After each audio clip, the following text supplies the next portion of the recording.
ජය වේවා හැමෝටම. ඉතින් අදත් බොහොම ආදරෙන් පිළිගන්නවා මගේ අර මෙහෙන YouTube channel එකට. ඉතින් මම අද මේ වීඩියෝ එකෙන් ඔය කට්ටියට කතා කරන්න බලාපොරොත්තු වෙන්නේ tunnel එකක් ඇතුළේ නිර්පාශෝගාවක් යද්දි කොහොමද අපි මීඩියා එක හදාගන්නේ කියලා. මේ මීඩියා එකට පාවිච්චි කරන අමුද්‍රව්‍ය මොනවද? ඊට පස්සේ මේ මීඩියා එකේ අමුද්‍රව්‍ය වල තියෙන behind science එක මොකක්ද කියලා මම කතා කරන්න බලාපොරොත්තු වෙනවා. ඉතින් මේ වීඩියෝ එක ඔය කට්ටියට ගොඩක් වැදගත් වේවි. දිගටම රැඳිලා ඉන්න කියලා ආරාධනා කරනවා වීඩියෝ එකත් එක්ක. ඉතින් හිතවතුනි අපි ඉස්සෙල්ලාම කතා කරමු අපි හදන මීඩියා එකට මොනවද අපි පාවිච්චි කරන ප්‍රධානම අමුද්‍රව්‍ය කියලා. අපි ඉස්සෙල්ලාම පාවිච්චි කරනවා මේ වගේ සාමාන්‍යයෙන් අපි හොඳට හොදාගත්ත කොහොබත්. ඉතින් අපි අනිවාර්යෙන් පාවිච්චි කරන්න ඕන හොදාගත්ත කොහොබත්. ඒ නැතිනේ මේක අපි තුන් පාරක් විතර වොෂ් කරපු කොහොබත් එක. ඊට අමතරව අපි හොඳට පුලුස්සගත්ත කරදහයිය. මේක හොඳ අලු වෙන්නම පුලුස්ස ගන්න නැහැ. ඊට පස්සේ අපි පාවිච්චි කරනවා හොඳ කොම්පෝස්ට් එකක්. ඉතින් කොම්පෝස්ට් ගොඩාක් තියෙනවා ලංකාවේ හොයාගන්න දැන් විවිධ ආයතන කරනවා. ඉතින් ওই කට්ටියට හොඳ ගුණාත්මකයෙන් යුතු කොම්පෝස්ට් එකක් පාවිච්චි කරොත් ওই කට්ටියගේ මීඩියා එක සාර්ථක කරගන්න පුළුවන්. ඊට අමතරව අපි අපේ මීඩියා එකට පාවිච්චි කරනවා මේ ඇවිල්ලා ERP එපාවල රොක් ෆොස්ෆේට් කියන්නේ මේක ඇවිල්ලා ෆොස්ෆරස් පර්සන්ටේජ් එක ටිකක් වැඩි. අනිත් ද්‍රව්‍යයක් විතර තමයි පාවිච්චි කරන්නේ. ඉතින් ඔය හතර තමයි මූලිකවම අපි ග්‍රෝ බෑග් වලට පාවිච්චි කරන්නේ මීඩියා එක හදාගන්න. ගොඩක් ආයතන මේ මීඩියා ග්‍රෝ බෑග්ස් වල හදලා වෙළඳපොළට නිකුත් කරනවා. ඉතින් මට පෞද්ගලික අත්දැකීම් තියෙනවා. එලක් කට්ටිය මේ කොහොබත් හොදන්නේ නැහැ. ඊට පස්සේ හරීම මික්ස්චර් එක දාලා නැහැ. ඉතින් ඒවා ලොකු ප්‍රශ්න වෙනවා අපිට පැලේ ඉඳගෙන ඉස්සරහට මේකේ පෝෂක පදාර්ථ ටික දාගෙන ඉස්සරහට යද්දි.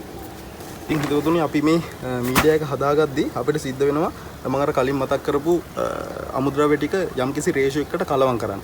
පළවෙනිම සාධක තමයි අපි ගොඩාක්ම භාවිත කරන්නේ මේ කොහොබත් සාමාන්‍යයෙන් කොටස් 3කට කර 10 කොටස් 1යි සහ කොම්පෝස්ට් කොටස් එකක් තමයි අපි ප්‍රධාන වශයෙන් කලවම් කරන්නේ. ඊට අමතරව අපි මෙන්න මේ වගේ 16 බෑග් වලට තමයි මේ මීඩියා එක පුරවන්නේ. මම මේ තියෙන්නේ එහෙම අනුපාතයට කලවම් කරගත්ත මීඩියා එකක්. ඉතින් මේකේ කොහො චිප්ස් කෑලිත් තියෙනවා අමතරව ඊට ස්වල්ප ප්‍රමාණයක්. ඉතින් මේ මීඩියා එක තමයි අපි මේ ග්‍රෝ බෑග්ස් වලට පුරවන්නේ.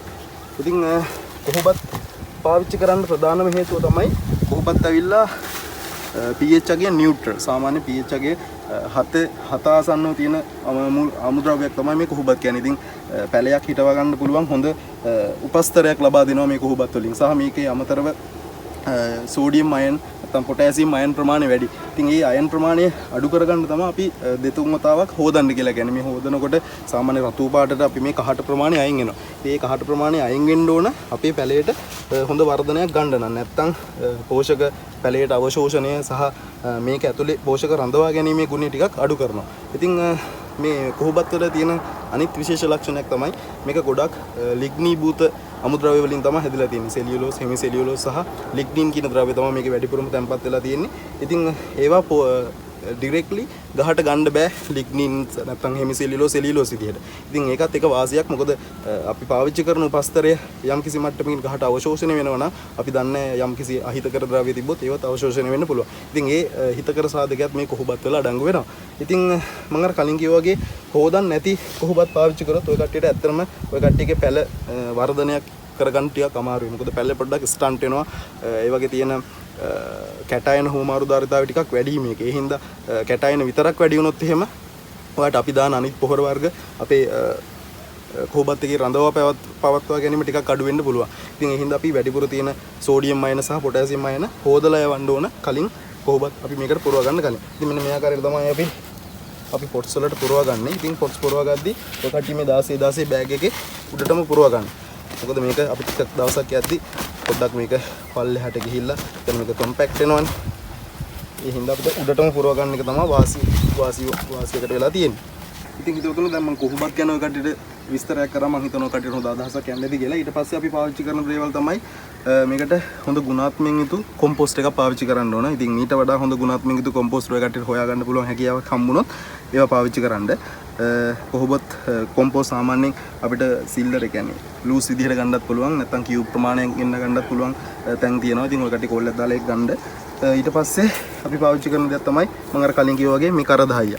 ඉතින් කරදහයිය වල තියෙන ගුණයක් තමයි සහෝදරවරුනි කරදහයිය වල සාමාන්‍යයෙන් ඇක්ටිව් චාකෝල් වල තියෙන හැකියාව මේ කරදහයිය වලත් තියෙනවා. ඉතින් කරදහයිය වල කරදහයිය කරාට පස්සේ ඒකේ කැටායන නැත්නම් අපිට අවශ්‍ය පෝෂක පදාර්ථ රඳවා ගැනීමේ ගුණය තරමක් වැඩි. ඒ කියන්නේ පෘෂ්ඨ වර්ග ඵලයේ වැඩි නිසා ඒවා ඇතුළත මේ කැටායන ප්‍රමාණය හොඳට රඳවා ගන්න පුළුවන්. ඉතින් ඒ හින්දා අර හිමීට රඳවාගත්ත කැටායන හිමීට රිලීස් කිරීමේ හැකියාවකුත් තියෙනවා. ඒක හින්දා තමයි අපි කරදහය ගොඩක් අපිට මේකට පාවිච්චි කරන්නේ. ඊට පස්සේ අපි පාවිච්චි කරන්නේ ERP. සාමාන්‍යයෙන් අපි එක බෑග් එකකට ERP ග්‍රෑම් 80ත් 120ත් අතර වෙන්න ප්‍රමාණයක් අපි මෙන්න මෙහෙම සාමාන්‍යයෙන් එකතු කර ගන්නවා. ඉතින් ඒක ඔයාලට මේ ලොකු මීඩියා එක හදද්දි ලොකු එකටමත් එකතු කරගත්තොත් ඔයාලට වාසියක් තියෙනවා. ඉතින් ලේබර් කොස්ට් එක ටිකක් අඩුයි. ඉතින් මේක එකතු කර ගැනීමේ වාසියක් තමයි මේක ඇත්තටම එප්පාවල රොක් ෆොස්ෆේට්. ඒ කියන්නේ ෆොස්ෆරස් වලින් බහුල khනිජ ලවණයක් තමයි මේ එප්පාවල රොක් ෆොස්ෆේට් කියන්නේ. ඉතින් ෆොස්ෆරස් අපි දන්නවා ගහේ මූල පද්ධතිය වර්ධනයට තමයි ෆොස්ෆරස් වැදගත් වෙන්නේ. ඉතින් අපි පැලයක් ඉස්සෙල්ලාම ඉන්දුවට පස්සේ මේ ෆොස්ෆරස් අවශ්‍යයි ගහේ මූල පද්ධතිය හොඳට විකසනය කරලා ශක්තිමත්ව වර්ධනය කරලා දෙන්න. ඒ හින්දා අපි පිටින් දාන පොහොරවලට අමතරව අපි මේ මීඩියා එකේම ෆොස්ෆරස් සංඝටක ප්‍රමාණයක් එකතු කරලා තියෙනවා. එතකොට එයාට මොන හරි අවශ්‍යතාවයක් නැත්නම් පැලේට අවශ්‍යතාවයට අනුව ෆොස්ෆරස් ලබා ගැනීමේ හැකියාවක් තියෙනවා.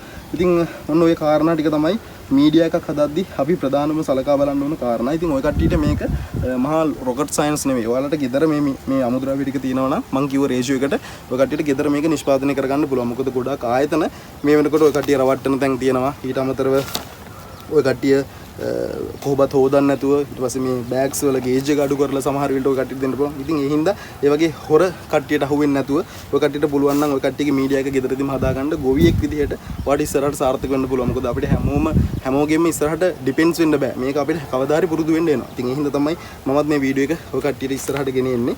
ඊට අමතරව මම කියන්න ඕන මේ බෑග් පාවිච්චි කරද්දී මේ බෑග් එක UV treated බෑග් එකක්. ගේජ් එක 350 මේ බෑග් එක න. ඉතින් 350 බෑග් තියෙනවා 450 බෑග් තියෙනවා. ඉතින් මේ බෑග් එක ඔයාලට වෙළඳ පොලේ ගන්න පුළුවන් රුපියල් 17ත් 23ත් අතර පරාසයක මේ වෙනකොට වෙළඳ පොලේ තියෙනවා. ඉතින් මේ බෑග්ස් අරගෙන මේ අමුද්‍රව්‍ය ටික හොයාගෙන ඔයාගේ මීඩියා එක ඔයාටම හදාගෙන ඔයාගේ පැලයක් ඉඳ ගන්න තියෙනවා නම් තමයි ගොඩක්ම සාර්ථක වෙන්නේ. ඉතින් මම අද මේ ගොඩක් ලොකු වීඩියෝ එකක් නෙමෙයි මම අද මේ ඔය කට්ටියට ගෙනින්නේ.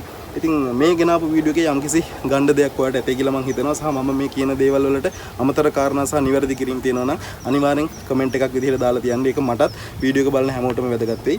ඉතින් මේ වගේම හොඳ වටිනා වීඩියෝ සෙට් එකකින් ඉස්සරහට හම්බෙන්න බලාපොරොත්තු වෙමින් මම ගිහිල්ලා එන්න. හැමෝටම ජය වේවා.